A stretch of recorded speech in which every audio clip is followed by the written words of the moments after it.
ఒకళ్ళని దత్తత తీసుకున్నామంటే మన ఆస్తిలో వాళ్ళకి వాటా, మన జీవితంలో వాళ్ళకి వాటా, మన ఇంట్లో వాళ్ళకి వాటా. ఇది నిజ జీవితంలో.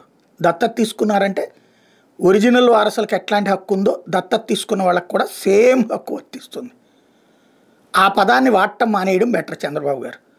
P4 నేను దత్తత తీసుకున్న 250 కుటుంబాలు.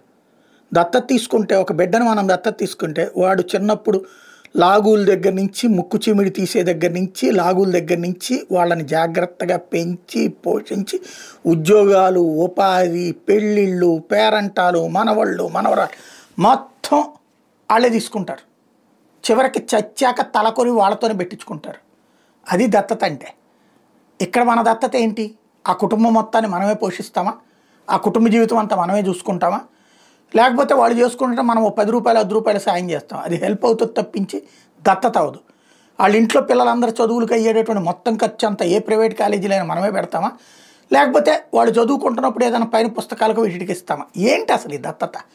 దత్తత దత్తత దత్తత P4 అసలు సూపర్ 6ను మర్చిపోవడానికి, 1500 సంగతి వదిలేయడానికి, 50 ఏళ్ళకి పెన్షన్ పక్కన పెట్టడానికి, అదే సందర్భంలో జరుగుతున్నటువంటి యాక్టివిటీస్ మర్చిపోవడానికి చేస్తున్నారా ఈ పదజాలం? అర్థం కావట్లా.